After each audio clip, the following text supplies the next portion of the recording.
একটু খেয়াল করে দেখেন। মা তুমি এখানে বসো। দাঁড়াও, তোমার এই অসুস্থ মাকে আমার বাসায় কেন নিয়ে আসছো? এটা কেমন কথা বলছো?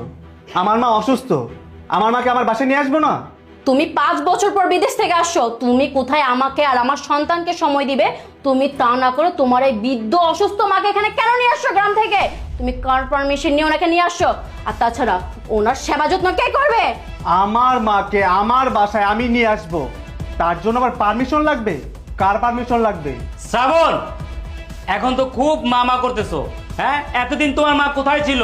যখন তুমি প্রবাস গেছো, তোমার এই বৃদ্ধ মা, তোমার এই অসুস্থ ফকিন্নি মা 1 টাকা দিয়ে সাহায্য করতে পারে নাই। তুমি আমার কাছ থেকে টাকা নিয়ে প্রবাস গেছিলা, আর এখন আমার টাকায় প্রবাসে গিয়ে গাড়ি বাড়ি করে তোমার মাকে এখানে নিয়ে আসছো, খুব মেমা করতেছো।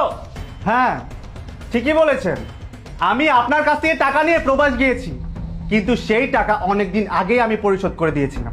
শুধু তাই না, তার থেকে অনেক বেশি টাকা আমি দিয়েছি। আর তাছাড়া আপনি তো আপনার নিজের লাভের জন্য আমাকে প্রবাস পাঠিয়েছিলেন টাকা দিয়ে। লাভ? কিসের লাভের কথা বলতেছো তুমি? ও, বুঝতে পারছেন না কিসের লাভ, তাই না? এই যে আমার বাড়িতে থাকছেন, আমার বাড়িতে খাচ্ছেন, যখন যা লাগছে তাই নিচ্ছেন, যখন টাকা লাগছে আমার কাছ থেকে নিচ্ছেন, এটা কি লাভ না? শ্রাবণ, এটা তুমি কেমন কথা বললে? আমার ভাই আমার ভাবি এখানে থাকবে, এটাই তো স্বাভাবিক। আর তোমার এই ফকিন্নি মা যদি এখানে থাকে না, আমি কিন্তু সংসারে আগুন লাগিয়ে দিব। তোমার এই ফকিন্নি মাকে এখন এখান থেকে বের করে দাও। বাবা, আমি তো তোরে এই জন্যই বলছিলাম আমি তোর সাথে আসুম না। তুই 5 বছর বিদেশে আসছিলি, আসছোস, আমার সাথে দেখা করতে গেছোস, সেটাই তো ভালো ছিল। খামাখা আমার এই বাড়িতে দিয়ে আসছোস, আমারে তুই দিয়ে আয় বাবা। মা তুমি এটা কি বলছো? তুমি অসুস্থ, আমি কেন তোমাকে দিয়ে আসবো? তুমি এখানে থাকবে, তুমি এখানে খাবে। তুমি থাকাতে যদি এখানে কারো প্রবলেম হয়, সে এখান থেকে চলে যাবে। শ্রাবণ, এটা তুমি কেমন কথা বললে? তোমার মা এখানে খাবে থাকবে মানে?